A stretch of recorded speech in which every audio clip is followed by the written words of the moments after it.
Bones Nest. You can't have a pet and a monster. Pierre Alfieri.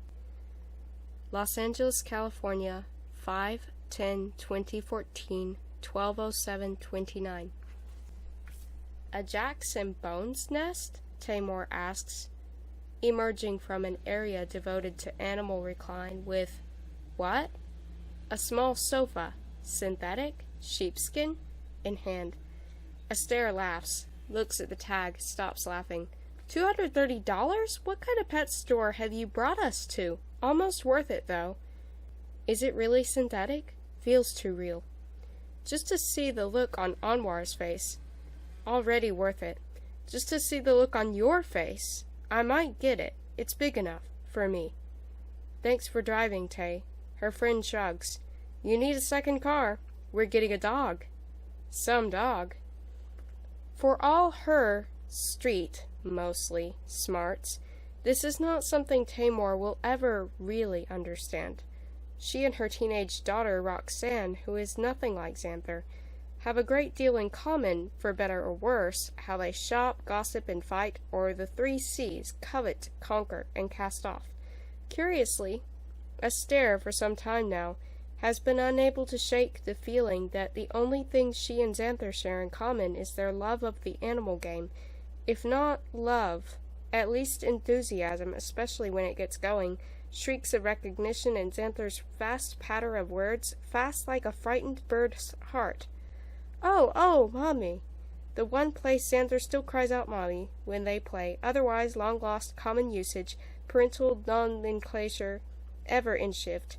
Astaire blames Dove, just allowing Xanther the name Dove instead of Dad, and at such an early age, while at the same time reaffirming his paternity at the same time early age, had long ago opened the door to those bi-double-syllabic appellations Anwar and Astaire, even if Mom and Dad hadn't disappeared completely. Freya and Shasti for a while called out Asher and Answer. But in the animal game, Mommy sometimes returned, sometimes when Astaire and Xanther saw rhinos in the way people jostled one another in line. Size is not a factor, or wolves in the way people circled things for sale at Target, species less determined by appearance than by movement. The scuttling of a crab, squirrel looks. Then Xanther would ooh or whisper, look, nervously tapping Astaire's arm, sometimes too nervously, with those fingernails picked into red prickles of shame. Ooh, Mommy, look, as a couple on the corner of Portia and Scott argued, maybe broke up. He's, like one of those pigs with tusks? Boar. And yeah, she's, like a black... And then they said bear together, even if said black bear was pale as chalk, and about as tiny, too, in her paler polka-dot dress. Both Astaire and Xanther knew how to see beyond seeing, and play with the nature of the character no one can see in stillness. Astaire has little doubt that if she were here now, Xanther would agree that the patron reapproaching all the cans and feed bags is a moose, or the one skittishly moving aside for Tamor is some kind of flamingo. Tamor herself is no doubt a honey badger, and long before the YouTube thing went viral, even back in Chicago 4 years ago where they first met a year later, Tamor eloping with Ted Trunkus, Cobra, poor Ted, ditching her acting habit and moving to Los Angeles, where anything thespian initiated a gag reflex, about the only thing that makes me gag. I think I'll be the dragon instead, Shasti proclaims, on tippy toes, both of them studying the racks of plastic, felt, and twine-knotted mice. You can change your mind, Freya assures. Yes, the dragon, but you can only change your mind 9 times. Not dragons, Xanther would agree, or mice. More like meerkats today, no question. Even if tomorrow's always a question. Animals change. Granted, Astaire had played the animal game with Xanther her whole life. Still, Astaire wants more, especially as the rest of their maternal embrace. Shouldn't they be talking by now about dresses, adventures, boys, girls? Seemed to keep loosening and even slipping away, while conversely these days, Xanther and Anwar only seemed closer, always talking about songs, museums, coding. What about boys? Not that Astaire had anything against their closeness, Talked about it extensively, too, with Anwar, and certainly not anything against coding, which at last had paid off with a significant amount of cash, granting the whole family breathing room, not to mention this opportunity to find something new in common, and not just in some species of imagination, but canine, in fact. $20,000? Tamor asks again. She'd had the decency not to mention the price in front of the twins, and if there's anything Tamor isn't, it's decent. Indecent to the point of pride. Are you sure it's not a car? We're not sure of anything. Not until we've spent some time with our new family member. Last year, news sites reported that in St. Lawrence County, some guy named Sabin had been selling for about that much, supposedly trained to protect children during seizures. Untrained, even dangerous service dogs. Allegedly, Sabin turned out to be a drunk who had no reservations about bilking families out of their savings, breaking children's hearts, and then reselling the dogs to another desperate family. Sham animals, they were called, which didn't seem fair to the dogs. Astaire had done plenty of research, one thing she was certifiably good at, before locating a seizure assistance and alert dog training organization based out of San Diego, with offices in Newport, Venice Beach, Santa Barbara, and Marin County.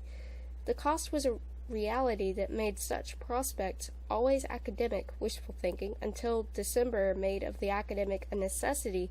They had to do something, and then two realities clashed, hopelessly, until good fortune smiled. Xanther had gone down like never before. Astaire's agony, Astaire's joy, Astaire's pride and joy and agony. Xanther, who could walk through any room and at once fill it with breezes. Astaire would be poetic sometimes, especially when she was wrestling again with what it meant and what it had come to mean to have such a unique and damaged little girl, ever on the verge, borrowed this time, it turned out, but still briefly seized. Tonic, clonic, grand mal, synaptic, short circuit, connection spattering surge, EMP, electromagnetic pulse, Anwar tried to joke. You know Lord Imp, wildcats, never explaining what no one could really, these upheavals. They'd even been playing taps. That was 4 months ago, Anwar kept trying to reassure her, with 2 months off of pills, too. Quite the plunge, that choice, risk, but thus far the ketogenic diet seemed effective. Thus far, which seemed about as reassuring as operable might be. If it were enough, it isn't, and never will be. Even if true, Xanther herself seemed over the whole thing, over with it, as soon as the hospital released her. Nothing about it seemingly lingering in her. Nothing about it seemingly lingering in her. Only Dove's absence seems the absence of permanent residency, which it always has been. No seems about it.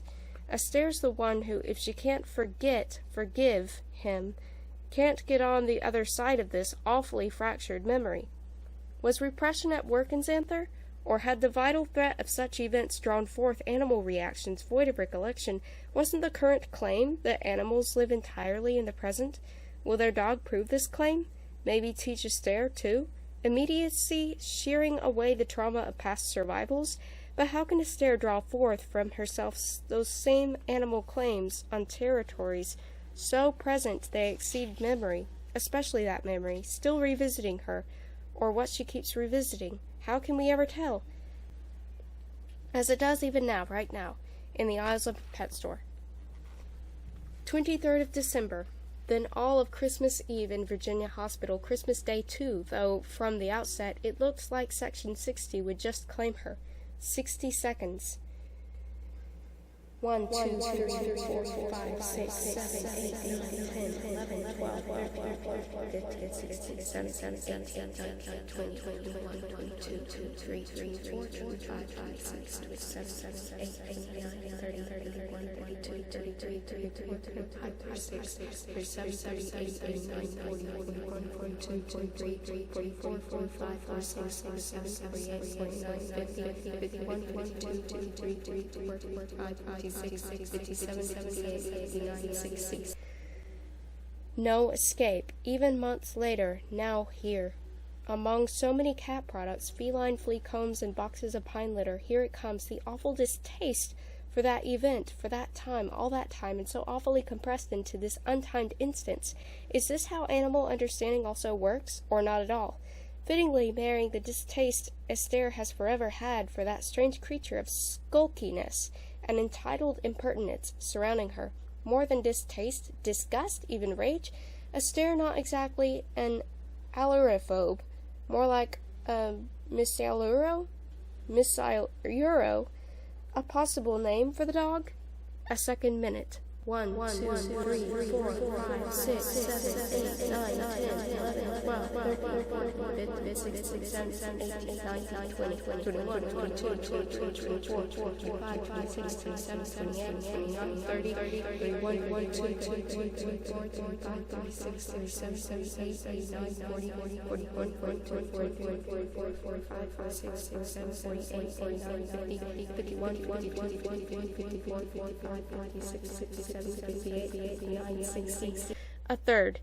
1, 2, 3, 5, 6, 7, 8, 9, 10, 11, 12, 13, 14, 15, 16, 17, 18, 19, 20, 21, 22, 23, 24, 25, 26, 27, 28, 30, 31, 32, 33, 34, 35, 36, 37, 38, 39, 40, 41, 42, 43, 44, 45, 46, 47, 48, 49, 50, 51, 52, 53, 54, 55, 56, 57, 58, 59, 60.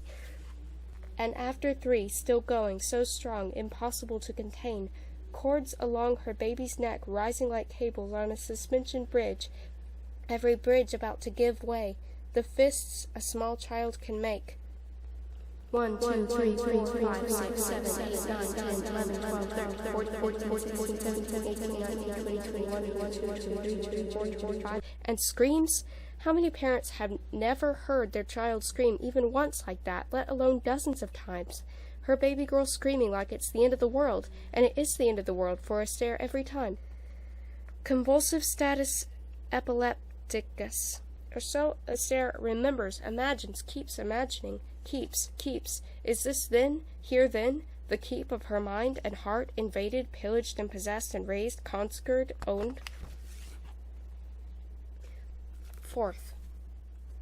1, 2, 3, 4, 5, 6, 7, 8, 9, 10, 11, 12, 13, 14, 15, 16, 17, 18, 19, 20, 21, 22, 23, 24, 25, 26, 27, 28, 29, 30, 31, 32, 34, 35, 36, 37, 38, 39, 40, 41, 42, 43, 44, 45, 46, 47, 48, 49, 50, 51, 52, 53, 54, 55, 56, 57. Who could know no screaming meant hearing something worse? Missing then her tiny fists. On to the 5th minute. 1, 2, 3, 4, 5, 6, 7. How could Tay ever understand? How could anyone, even to Esther, even now, her thoughts seem badly visible, badly laid out, flayed open, scooped up, however mishandled, mashed, stuck, back, splashed, together, with the incoherent goop of adrenal syrup, animal syrup too, human syrups following, with other fluids, a sparkling incongruity. And this all happening now, memory and response, in front of stacks of wee-wee pads. 1, 2, 3, 4, 5, 6, 7, 8, 9, 10, 11, 12, 13.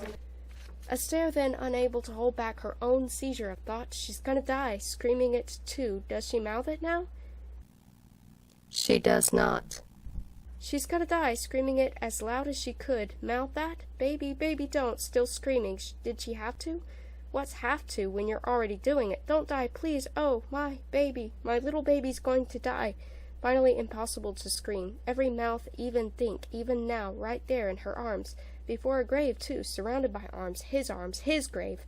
The bits of dove therein buried, along with that godforsaken weapon, one gun, what his long line of military ancestry kept insisting on passing forward like a generational curse to each son. Good riddance. Good that his, their, only heir was at last a girl. 1, 2, 3, 4, 5, 6, 7, 8, 9, 10, 11, 12, 13, 14, 15, 16. That man who by the speech of his name had killed Mommy. That man who by the genes of his family legacy would kill their daughter. The great fighter, the great soldier, the great killer. 1, 2, 3, 4, 5, 6, 7, 8, 9, 10, 11, 12, 13, 14, 15, 16, 17, 18, 19, 20, 21. Though to be fair to Dove's memory, Was Xanther's attack really so surprising given the circumstances? Talk about Triggersville. From stress, strangeness, sleeplessness to damp. It was raining then, too, black umbrellas looking like silver-sheeted cupolas of a city on the march. Not even the communal relief one could expect from a funeral, flags, uniform, and gunfire. Not exactly the Ibrahim way of life. 1, 2, 3, 4, 5, 6, 7, 8, 9, 10, 11, 12, 13, 14, 15, 16, 17, 18, 19, 20, 21, 22, 23. 5 minutes and 32 seconds, Anwar had announced to the EMTs, a ridiculously precise pronouncement, but that's what her husband had said, and kept saying it too, in the ambulance, at the hospital, to every nurse in the ICU. 1, 2, 3, 4, 5, 6, 7, 8, 9, 10, 11, 12, 13, 14, 15, 16, 17, 18, 19, 20, 21, 22, 23, 24, 25, 26, 27. 5:32. Definitely the longest. Ever. Mr. Duder did let go. Finally, 5:33. Xanther herself came up with that name, and at the terrible age of 7, too. Terrible, because no 7-year-old should have to speak that way. How she was too often seized by a wild beast, Mr. Woderdew. What Esther had first misheard, figuring the name related to Xanther's sweats, like Waterdew. What was in fact the odder Woe, another name, maybe from wed or do? Mr. Wed or do? Or do or wed, as in marriage? I guess, sorta. And do? It's, reworded. Huh? Like, how my owl trimmers died? Thanks to Mr. Duder. Darling, what are you saying? Door? Wed? Esther only recognizing then that her little girl was having what was later diagnosed as auditory auras preceding an atypical absence seizure by a creature which, shapeless except for claws and teeth, long claws everywhere, long teeth everywhere, which, because it did not kill Xanther, but only cruelly seized her, shook her, and released her, had come to take on a peculiarly perverse character, sadistic in cruel play, and affectionate in the pleasure it apparently took, something maybe, hopefully, a dog could chase away. Even if truth be told, when it came to Mr. Duder, Xanther hadn't mentioned the name in years.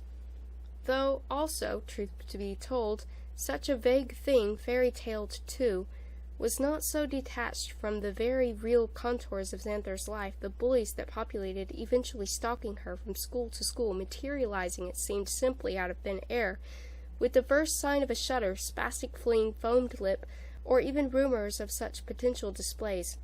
Good news, at least, on that front, and it was a front. Thomas King Starr seemed to pose an alternative, anti-bullying rules present, apparently enforced, not to mention a clutch of friends, albeit weird, who knew of Xanther's condition even if they'd yet to witness a seizure. Maybe they even helped with another bit of news a month later, this last January, and possibly relayed too by Esther's friend Abigail, in one of those did you hear stories, which wouldn't have happened in the first place if Esther had been more open with her, and still Abigail apologized profusely for saying anything, except Xanther claimed she had already heard about the bookstore girl. The bookstore girl. That was how Xanther and her friends referred to the poor thing, and the fact that she'd been older than Xanther didn't offer much differential. She was still the teenager Xanther would become by September. The attack, as they insisted on calling it, didn't exceed 5 minutes and 32 seconds, let alone 4 minutes, let alone 3 minutes, but by the end, the bookstore girl was dead. At first everyone assumed drugs were involved until the devastated parents emerged to state what pharmacology reports later confirmed. The bookstore girl was drug-free, with epilepsy as a pre-existing condition. We tried drugs. If only we could have found some that worked, the father supposedly announced. No one ever determined what triggered the seizure, which came as no surprise to Esther. It was only natural to speculate about origins, though as of late Esther had tried to help but her daughter and herself let go of this constant quest for casual certainty, because more often than not the trigger remained unknown. I'd still like to avoid that one at all costs, Xanther had already confided in her most mature tone. Oh, darling, the triggers are different for everyone, though there are preventative measures which have proven efficacious, helpful. I know. Exercise, eating good, lots of sleep. And I know what effing cakish means too. Xander's friends still concocted all sorts of possibilities. Clay, who was always wearing one of those strange, funny shirts, recently one of torn peach with russet text, "I'm so poor I can't pay attention," good old Clay, got the ball rolling. The bookstore girl had died at Vroman's in Pasadena. This was common knowledge, but no one knew where in the store, or which section, which aisle, or most important, which book. Supposedly, as Clay reported it, the bookstore girl had been flipping a book. Do you think, Xander had wondered aloud one morning, what she was reading made a difference? Maybe if she'd picked something else, the holiday would have been different? Do you think a book could do that? Esther's no question, no, didn't stop speculations about the risks inherent when turning to romances, grimoires, hacker manifestos, something about Defiant Lightbulb, the Bible, the Quran, books devoted to computers and game programming, Watchmen, American Psycho, Emily Dickinson of all things, and even the I Ching made the list. Anwar, much to his dismay, was quoted incessantly. Dad always says reading is risky business. Xander's friends even taught themselves when they went on to consider Clay again their vanward scout. How if one book might cause the bookstore girl's death, did it not follow that another book might cure her infirmity? As Clay has put it, Mr. Ibrahim, maybe some risks are worth the taking? But if a book under $20 was a risk, what of a $20,000 Akita? Anwar had remained dubious, always favoring a pound, even this morning when he left with Xanther, orange umbrellas like minarets on the move. Why was she thinking about Cairo today? Announcing under his breath, albeit with a wink, "Here goes everything." Month after month had eyed Esther like she was a crazy woman, and then the December seizure, and suddenly a check which would cover some debts and a car or something more. That was it. The breeder-trainer offered a 30-day trial period. What if she doesn't have one during that time? Anwar asked. Let's just see. But our purchase is partially contingent on her having... Yes. Freya, unless you want to share that meal with your sister, I'd think twice about continuing, Tone fortunately having some authority, arresting further investigation by the twins into the nutritional advantages of a dentabone, Freya attempting to coax Shasti into eating one, if still they are little more than bemused by this parental injunction, regarding her curiously, before drifting off to consider bird cages. It won't surprise Esther if they try to climb inside one. Their paired radiance already a trial the world will have to bear, their sibilant whispers already an act of mischief. How's effing in your corner of the world? Tamor asks greedily, 90% blind to the girls, the only one not struck to stone by their beauty, thankfully. Me? We've taken off guard, too off guard. Esther knows Tamor too well for that. I nearly burned the house down this morning, left the kettle on. That's one way to heat things up. Not my preferred way. Do you think it would have truly burned down the house? Set off smoke alarms. Of course, where there's smoke, but hey, you didn't answer my question. Seriously? Esther doesn't need to, seriously, here, get into her marriage's moribund bedtime affairs. Are there really answers for that kind of thing? Just as a man, no moose or flamingo, great dance, Rhodesian Ridgeback, or maybe Wine Mariner, definitely Alpha, maybe a little Beta, versatile, with soft eyes, smile as satisfied as it registers kindness. What Esther would give to have such hair, wraps her friend up in an easy hug. Esther, this is Grez Casey, owner of Urban Pet. Esther's about to be a dog owner, and Akita. Powerful dogs, Grez smiles. She arrives this afternoon. Is Esther blushing? It's a siege, Tamor starts. For my eldest daughter, Esther cuts her off. A surprise. Lucky girl. How does it know, though? Tamor asks later, as they haul to the register collars along with another stab at the subject of sex again. An array of leashes, a second try, bags of dried food, the subject drops, flea combs, almost drops, and a bed, this one substantially less expensive than the Jackson Bones, though hardly cheap, while the twins take up the task of choosing one last toy each, gratefully granting their abundant energies focus. Routine, smell, I expect intense familiarity. Animals are less enticed by the kind of societal static which can render invisible the most obvious and fundamental behavioral tics. They just stay focused on their food source. I heard weed works, or at least the stuff called Charlotte's Web. Strain of cannabis. Really? You don't need to walk a joint or clean up its either. Freya's and Chastity's shouts 2 aisles over sound a loss of focus. Girls! What does societal static mean? Signage, cell phones, web traffic, YouTube, the modern-day buzz of electronic alienation. I like YouTube. YouPorn better. Of course, thanks to that static, I discovered the San Diego operation. You heard about seizure alert dogs on YouPorn? Tay, when I'm licensed, I will happily sign you up as my first patient. And I'll happily come just as soon as you start dumping some of that academic psycho-gargle shrink babble. You'd love my thesis. Only if it's graphic enough to make 50 Shades look like Bella's wedding night. It's about hope. And your grade? What amazing things did they say about you? Esther shakes her head. You still haven't looked? That Catholic pride of abstinence. With Jews, it's the shame of the aftermath. You're Persian. Whatever. Different tribes, same marketplace. And Catholics? They come after the marketplace is closed.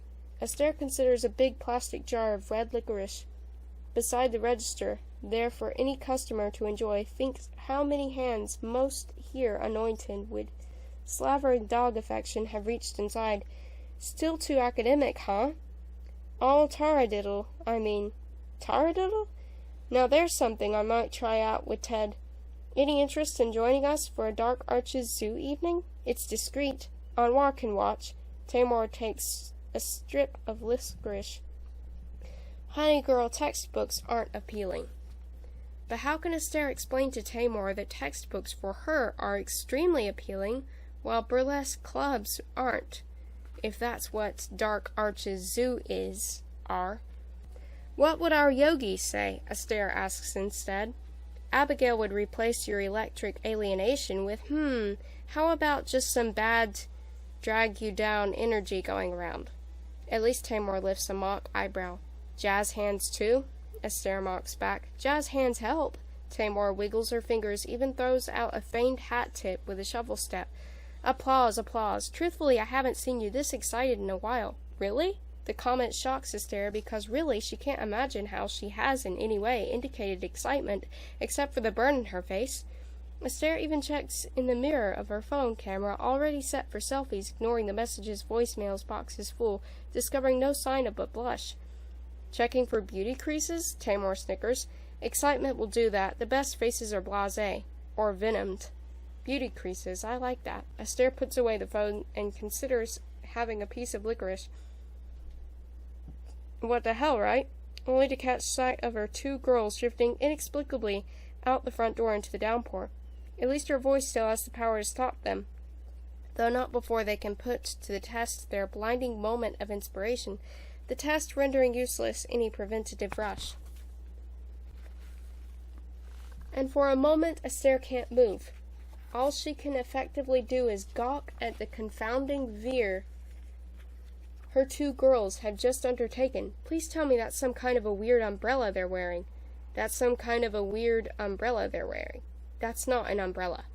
No, but it's working like an umbrella. Call it a hat instead? An expensive hat?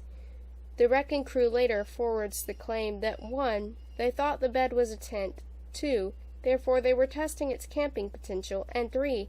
They were genuinely befuddled when asked how either a tent or a camping expedition had anything to do with the original assignment of each selecting one and only one doggy toy. In the end, the soaked twins and the sopping wet sheepskin, not synthetic it turns out, not to mention one soggy dentabone, amounts to a very expensive experiment in the meteorological durability of one canine accessory and one canine edible. Esther cedes, digging into her wallet for plastic. Sorry, grunts the young woman at the register, who had just moments ago dutifully explained again why Esther is now the owner of a Jackson Bones bed. No doubt in an effort to prevent filicide, Tamor wrangles to the intrepid explorers behind her, no longer so intrepid. At least Esther's scolding silence proved strong enough to mute both her daughters, keeping them now in a state of watchful, if terrified, obedience. And yet, as rapidly as Esther's mood arrived, it just as rapidly recedes. She likes the sheepskin mess, if it's really a mess, the leashes, the bowls, she likes all of it. Taymor's right. Esther is excited. On the one wall, beauty, a quote by Gandhi. And to think I thought we were heading to Soursville, Taymor smiles. Whiskey sours, Esther winks. Now that's my girl. Buying expensive has its pleasures. The cashier returns the MasterCard. I'm sorry it was declined. Do you have another? Esther finds her visa. Who knows? All of them are nearly maxed. Anwar's success has come just in the nick of time. Tay, after all these years, and you'll approve, I'm finally getting my triple Ds, degree, direction, and a chance to make a difference. Sexy. Not even this gets me down. Esther holds up her phone. iMessages 13,923. Is that possible? And popular. The numbers stupefy her friend. They should stupefy Esther. You have no idea, Esther laughs, another unknown caller lighting up her phone. It's unending. My kid would kill for that kind of traffic. Of course, I'd kill her. Esther explains how Mephisto, consummate prankster, itinerant whiz, Anwar's once-upon-a-time bestie, who was hired as a head programmer, really a freelancer temp, charged by said web company, name unknown, with devising a new distribution scheme to gain maximum exposure, taking advantage of both legitimate means as well as tactics of a decidedly grayer, shadowy nature anyway. The point was the coding infrastructure, not what was necessarily being disseminated. Released inadvertently, that part was still shadowy. An entire campaign, much of it is still in so-called spoof stage, with standard website/social media addresses, toll-free numbers, etc., all TK then, replaced with, for some incredible non-reason, all of the Abraham's personal contact info. Promised prizes, too. Promised cash. Esther shakes her head, trying to sign the charge without looking at the total, if only the ink would flow. F me, twice. How's that for some bad, drag-you-down energy going round? Jazz hands. F me thrice. Mephisto swears the version was meant only for Anwar's eyes. Sort of, I don't know, boyish glee of possible ruin, and mind you, this mistake is way more involved than just banners and spam. Ever hear of DDoS attacks or zombies? Not Walking Dead? World War Z? If only it were that simple. Anyway, our phones just started ringing. Anwar's server shut down. We couldn't even access Google. What about Pornhub? Here we go again. Esther holds up her phone, flashing again. At least this time there's a name. Adam Baylor. At... No need to inflict upon this poor SWL those same disturbances experienced by the Abrahams. Impulsively, Esther picks up. Adam? This the army? Esther had forgotten that, of course, the spoof campaign had included the armed services, even the CIA and NSA. I'm calling about the 99,999 enlisting bonus? The dull voice tries again. No, not dull, scared and young. Esther can almost hear pimples on each syllable. May I suggest a different direction? Huh? How old are you? 19. In school? Not anymore. You're considering something new? Yeah. But still not entirely sure? This is Esther's quiet gambit, and after a lengthier pause, she gets her reward. Something like that. Well, let me set a few things straight here. This is not the line for army recruitment. This number was mistakenly, let's say feloniously, placed in a series of web advertisements. Is that where you saw it? Hentai, online gaming. Enough of games. I guess that beats a bathroom stall. Regardless, perhaps you can take this as some extraordinary sign that on this particular day and at this particular moment you managed to tap out a series of numbers which led you to someone who didn't hang up, or worse, curse you before hanging up, but instead advised you, somewhat empathetically too, against enlisting. Someone who has a right to emphatically advise you against enlisting, because she, not so many months ago, buried the father of her firstborn. And for this conversation I'll spare you the gory details, of which there are many. Suffice it to say, he was killed in Afghanistan. She hears then the curious life rise up in the kid's voice. Really? Really. My advice, get enrolled in a school, stick it out a few more years, and if you still want to head over to some killing sandbox in the East, go as a journalist and really serve your country. Alright, what was his name? Whose? Your husband's? Astaire hesitates. Why? But only for a moment. Mudd. Dove. Captain Dove Z. Mudd. U.S. Army. Tamor looks about as amused as the cashier looks confused. Score 1 for the rebels, right? Make lemonade. That stuff you did right there, I could drink it all day. Did you hear that, girls? Your mama's a bona fide badass. Badass, Freya shouts. I want to be a badass too, Shasti pleads. That you already are, Astaire smiles. Both of you. As she puts it away, Astaire's phone fires up yet again, something corporate, Galvadine. Maybe it's time to get another dog, Tamor says, still laughing, wiping her eyes, as they head toward the front door. This is fun. Do. We can dog park it together. I want something cute, though, and dangerously coy. Do they make attack poodles? Quadruple Ds, I realize. Degree, direction, making a difference, and getting a dog. Still no mention of sex. What do you think comes out of quadruple Ds? Finally, you're making sense. Get an Akita like me. Astaire grins deliriously, and the announcement even feels to her like a confession. Seriously, who cares? Astaire doesn't. Outside, another power beats sidewalk and street with fistfuls of water. I can't wait. That part's obvious, Tamor nods. Does Xanthar feel the same way?